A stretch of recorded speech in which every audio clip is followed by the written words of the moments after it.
sila about whatever plans of the program. Okay, and this will be disseminated to all parents. No? Okay, next. Preparation of the gardens, utilizing parents during Brigada Eskwela. Now, this is going to be the maintenance week. So just last Monday, I have already instructed all the teachers. When I went there last Monday, in the morning, I was there at the division office. Wala, limpyo na ako mga garden.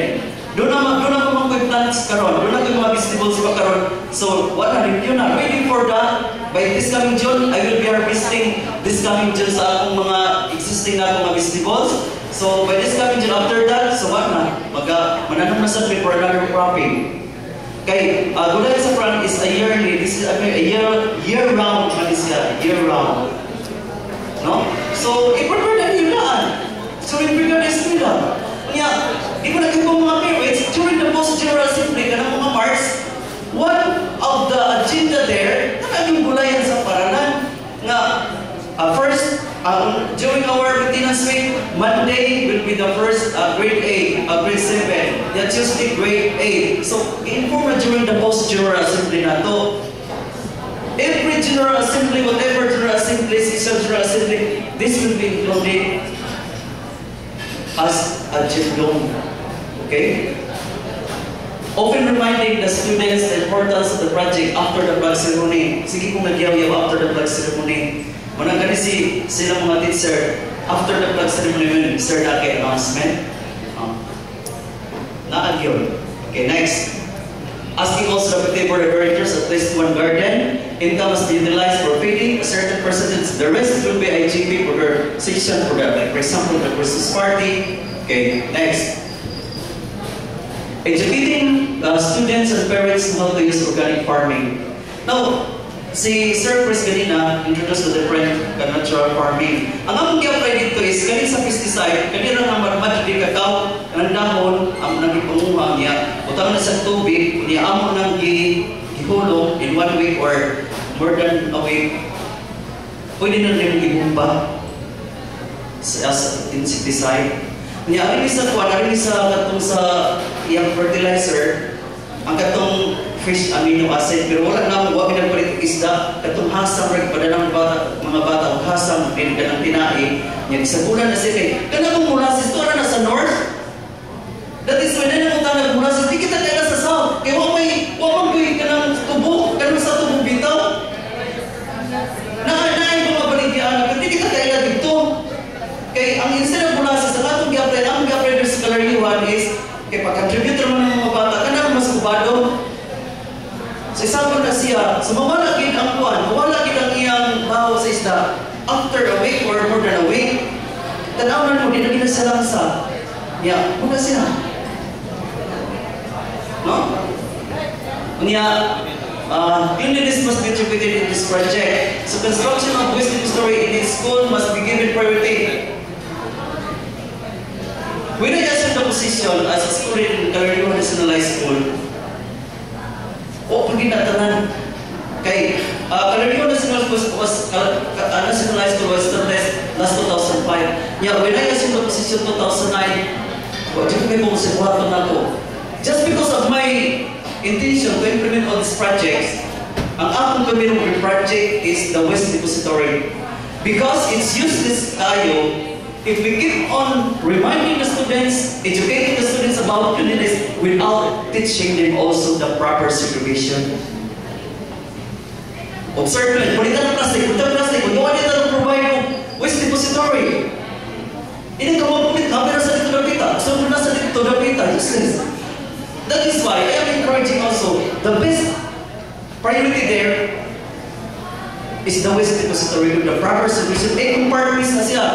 Butang sa first is plastic, niya kanang glasswares, niya katong mga tin cans, natong mga lain kung sa grass, mga residues na animal manure, ready to use, na siya, katong sa mga papel. Proper na siya. Ginagawa na importante kayo sa eskwelahan. No? Okay, and we have also the MRF, kanang Materials Recovery Facility. Kana siya, aside na itong waste depository, maana siya kuman, kanang i-are ready to sell na siya. Kanang puno naman ang waste depository, kanang madagod ng mga, like for example, mga meters na, imo na sa MRF ready to sell na. Dahil mo mali, ato na na kuha sa MRF. Okay? Next.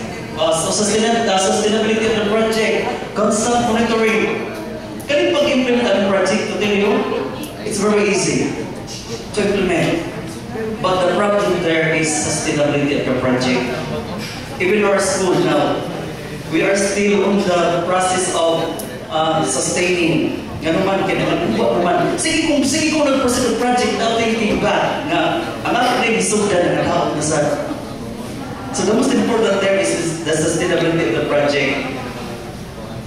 Okay. Next is keep on reminding the students once every week after the flag ceremony. Kung magsige sa kagyaw-yaw, bayon sa mga bata, di anasal, nagyaw-yaw nasal, about the cleanliness. Oh, so at least balinisan sila pulaan. No? Tanaw sa mo ang kuwan sa mga bata. No, kaya kini mga gatong na kuwan is we have to consider also the one and mga students, no? And then included in the PTA board meeting, included also the General Assembly meeting, make a school memo, okay, next month. So, kana i-kuha na nato ang mga income dito, no? Sige, next month.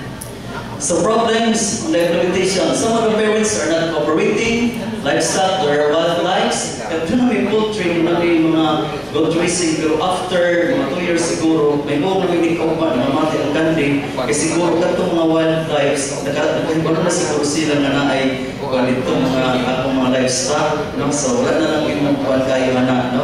Magkita na sa pag-agyo niya na saan na namin pag-prevent po sa mga wildlife. Kaya naaman mo may biodiversity projects.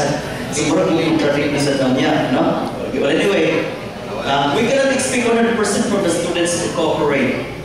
And then, some outsiders are coming in and out. Kaya kung ang iskola na sila dito, ibilit pa na. So, ato dito mag-signal niya, magpabilit ng mga ganang sigarilyo, ay dapat yung pamilin, yung kaon-kaon, yung pamilin. So, ano yung mga problema, no? Pero we put aside just that, no?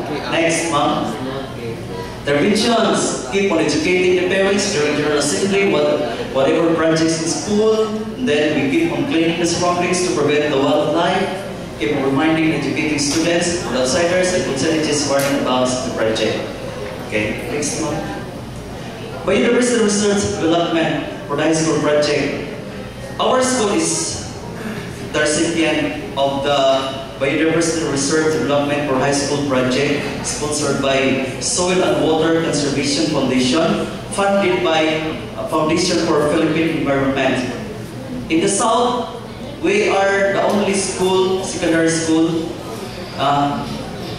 which is the recipient of this project, year 1 ASEAN, no, year 1. Yeah, we received more than 50 species of native trees. Sa year 2 is we have the Oslo and Alcoy, and then Argao. Sa year 2 na, no? Year 2, okay. And then, how I implemented this project also. Number 1 is love and willingness of the project. Okay, siyempre, kung huwag kayo willingness to implement the project, yes, is ginakay.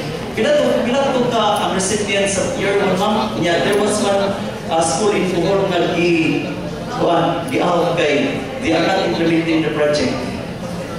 The school was not implementing the project. So, di-out ni Sir Director Warner, no? And then, biodiversity is a hands-on activity. Kung saan may biodiversity ay? Kung kasabot biodiversity, no? Kanang biodiversity, all living organisms. All living organisms, mga buhi, tanan. Hanggang, bats, mga tanong, biodiversity na. Wildlife. But the main purpose there is to bring the birds back. And to bring the wildlife to its habitat. Okay, next. Why we implemented this project? Remember, it's not that we planted trees for temporary organic 15 to 20 years. We implemented the project to bring the birds back, to establish birds sanctuary. to preserve biodiversity. Oh, my purpose to bring the birds back. Okay, next. The purpose of the train. Oh, nga naman yung nanaam ni train. Kaning, importante na kasi ang train. Importante na. Nga naman, if we have visitors, because whether we like it or not, 15 to 20 years, we will expect visitors in our school. Asa mo niya sila kami? Magtatagpo ka, ako lang niya na sila na ito. Whereas if we have to construct a train, so they will be guided where to enter, where to exit. And at the same time also, to avoid destruction of the biodiversity. Okay, once now, you will roaming around there, going anywhere, without passing the train, you are destructing the biodiversity. Mga dapat itong mga uwi no? Okay, next instance, kanisang hall.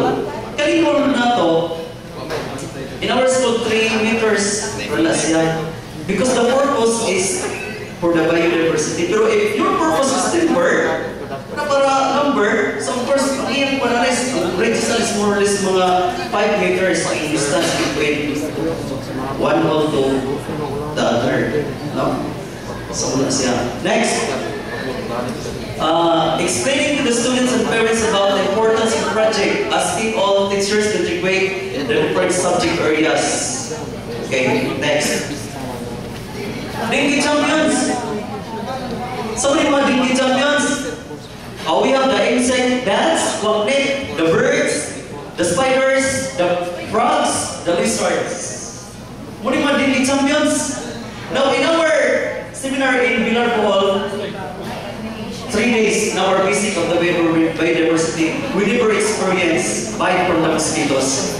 We were housed in the middle of the forest, but we never experienced bite from the mosquitoes. Why? Because there is a balance of ecosystem. Because its biodiversity has its own function, role in the ecosystem.